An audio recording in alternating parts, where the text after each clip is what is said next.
हर बार की तरह राजा विक्रम बेताल को पेड़ से नीचे उतारता है और पीठ पर लादकर उस योगी के पास ले जाने के लिए चल देता है। ऐसे में एक बार फिर बेताल राजा विक्रम को बोलने पर विवश करने के लिए नई कहानी कहना शुरू करता है।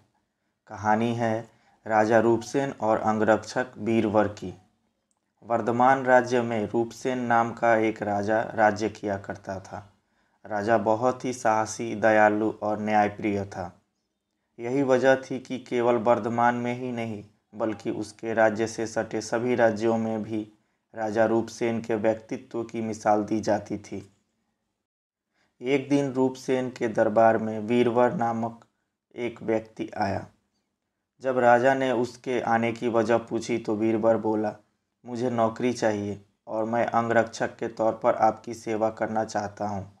बीरबल की ये बात सुन राजा ने कहा, मैं तुम्हें अपना अंगरक्षक बना सकता हूँ, लेकिन उसके लिए तुम्हें अपनी कार्यकुशलता सिद्ध करनी होगी ताकि मैं यह तय कर सकूँ कि तुम मेरे अंगरक्षक बनने के लायक हो भी या नहीं।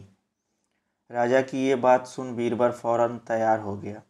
उसने अपने बाहुबल के साथ अपना शस्त्र कौशल भी दिखाया। बीरबल की सभी विशेषताओं को देखकर राजा रूपसेन बहुत प्रभावित हुए।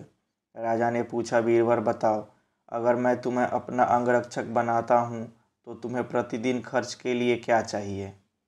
राजा के इस सवाल पर बीरबल बोला, महाराज आप मुझे 1000 तोले सोने दे देना। बीरबल का इतना कहना था कि दरबार में मौजूद सभी लोग हैरान होकर बीरबल की ओर देखने लगे। राजा रूपसेन भी बीरबल की मांग पर आश्चर्य में पड़ गया। हो भी न क्यों, वेतन के रूप में बीरबल ने इतनी रकम जो मांग ली थी।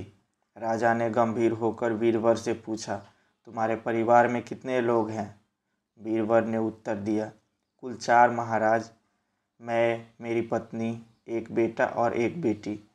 बीरबल का जवाब सुन राजा ने मन ही मन सोचा कि आखिर 4 लोगों के भरण पोषण के लिए इसे इतने धन की क्या आवश्यकता। फिर कुछ सोचकर उसने बीरबल को 1000 तोला सोना प्रतिदिन बतौर खर्च देने की बात मान ली।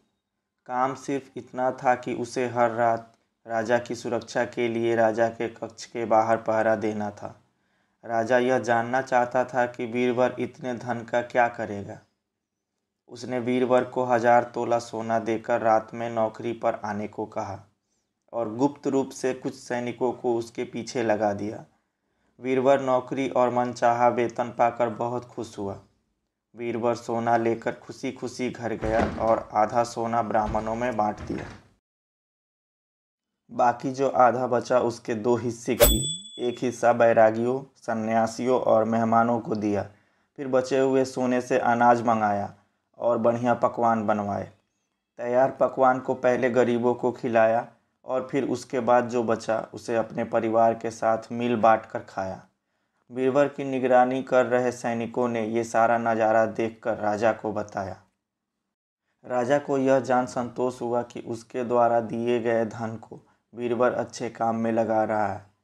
अब राजा को यह देखना था कि बीरबल अपने काम में कितना खरा उतरता है। बीरबल जब महल पहुंच राजा के कक्ष के बाहर पहरा देने लगा तो राजा सोया नहीं। राजा पूरी रात चुपके से जांच करता रहा कि बीरबल अपना काम कितनी ईमानदारी से करता है। राजा ने पाया कि बीरबल बिना पलक झपकाए पूरी मुस्तैदी से कक्ष के बाहर पहरा दे रहा था। बीरबल की ऐसी कर्तव्य निष्ठा देख राजा बहुत ही खुश हुआ। बीरबल प्रतिदिन इसी तरह सूरज ढलते ही महल पहुंच जाता और राजा की सुरक्षा में तैनात रहता। जब भी राजा को किसी भी चीज़ की ज़रूरत होती बीरबल हमेशा हाजिर रहता। ऐसे ही देखते देखते कई माह गुजर गए। एक रात कुछ अजीब घटना घटी। राजा ने आधी रात किसी स्त्री की रोने बिलखने की आवाज़ सुनी। स्त्री की आवाज़ सुन राजा बहुत हैरान हुआ। राजा ने बीरबल को बुलाया और कहा, जाओ और पता लगा कर आओ कि इतनी रात को कौन रो रहा है, साथ ही उसके रोने की वजह भी मालूम करना। राजा का आदेश मिलते ही बीरबल वहाँ से फौरन उस स्त्री के रोने का कारण जानने के लिए निकल पड़ा। थोड़ी दूर जाने के बाद बीरबल को एक स्त्री दिखाई दी। वो स्त्री सिर से पांव तक गहनों से लदी हुई थी। वो कभी नाचती, कभी कूदती और कभी सिर पीट पीट कर रोती। ये सब देख बीरबल उस स्त्री के पास गया। उसने स्त्री के ऐसा करने के पीछे का कारण पूछा। बीरबल के पूछने पर स्त्री बोली, मैं राजलक्ष्मी हूँ। रोती इसलिए हूँ कि राजा रूपसेन की जल्दी ही मौत होने वाली है। उनकी कुंडली में अकाल मृत्यु लिखी है। अब उनके जैसा न्यायप्रिय और कुशल राजा चला जाएगा तो मुझे किसी और के अधिकार में रहना पड़ेगा। इसी बात का मुझे बहुत दुख है। राजा की मौत की बात सुनकर बीरबल ने राजलक्ष्मी से पूछा, क्या इस मुसीबत को टालने का कोई उपाय नहीं है? इस पर राजलक्ष्मी बोली, उपाय तो है, लेकिन क्या तू कर पाएगा? बीरबल बोला, आप मुझे उपाय बताएं, मैं अवश्य करूँगा। बीरबल के हामी भरते ही राजलक्ष्मी बोली, पूर्व की दिशा में यहाँ से कुछ दूर एक देवी का मंदिर है। अगर उस मंदिर में तू देवी के चरणों में अपने बेटे की बलि देता है तो राजा पर आने वाला संकट टल जाएगा। उसके बाद राजा 100 सालों तक बिना किसी तकलीफ के जीवित रहेगा और राज कर पाएगा। राजलक्ष्मी की यह बात सुन बीरबल घर की ओर चल देता है और घर पहुंचकर सब हाल अपनी पत्नी को बताता है। इतने में उसका बेटा और बेटी भी जग जाते हैं। जब बीरबल के बेटे को इस बारे में पता चलता है तो वह भी खुशी खुशी देवी के चरणों में बलि चढ़ने के लिए राजी हो जाता है। बीरबल का बेटा कहता है, सबसे पहले ये आपका आदेश, दूसरा राजा का जीवन बचा पाऊँ, और तीसरा देवी के चरणों में मृत्यु। इससे बड़ा सौभाग्य मेरे लिए और क्या होगा। पिताजी, आप अभी चलिए, मैं आपके साथ चलता हूँ। बेटे की ये बात सुन बीरबल अपने पूरे परिवार को साथ लेता है और देवी के मंदिर पहुँच जाता है।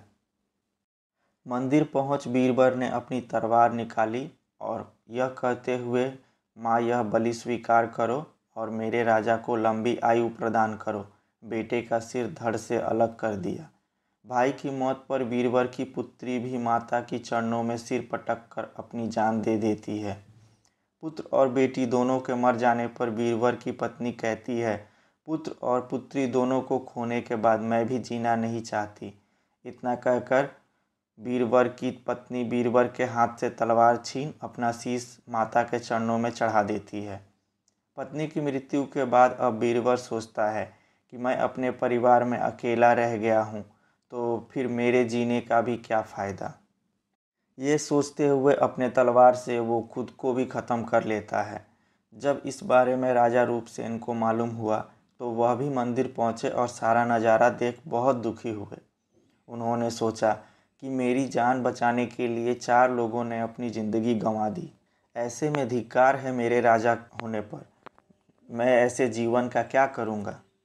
बस यही सोचकर राजा अपनी तलवार खींच लेता है। राजा अपनी तलवार से अपनी गर्दन काटने जा ही रहा था कि तभी अचानक वहाँ देवी प्रकट हो जाती है। देवी कहती है, राजन, मैं तेरे साहस से प्रसन्न हूँ। तू जो भी वर मांगेगा वो तुझे हासिल हो जाएगा। देवी की ये बात सुन राजा कहता है, देवी, आप बीरबल और उसके परिवार को जिंदा कर दे। देवी बीरबल और उसके परिवार को दोबारा जिंदा कर देती है। इतना कहकर बेताल बोला, बताओ विक्रम, इन सब में सबसे बड़ा बलिदान किसका? विक्रम बोला, बेताल, सबसे बड़ा बलिदान राजा का हुआ। बेताल ने पूछा, वो क्यों? विक्रम बोला, सुनो, पिता की आज्ञा का पालन करना पुत्र का धर्म होता है। सेवक को अपने राजा के लिए अपने प्राण दे देना उसका कर्म। वहीं अगर राजा अपने सेवक के लिए अपनी जान देने को तैयार हो जाए तो वह अलग बात है। इसलिए राजा का बलिदान ही सबसे बड़ा होगा। विक्रम से ये जवाब पाकर बेताल कहता है, बहुत खूब विक्रम, तूने सही जवाब दिया, लेकिन तू भूल गया, मैंने कहा था कि तू बोला तो मैं चला। इतना कहकर बेताल फिर वही पेड़ पर उल्टा जाकर लटक जाता है। कहानी से सीख, एक सच्चा राजा और नेता वो होता है जो अपनी प्रजा के लिए हमेशा समर्पित रहता है और उसके लिए जान की बाजी भी लगा देने को तैयार होता है। मिलते हैं अगली वीडियो में।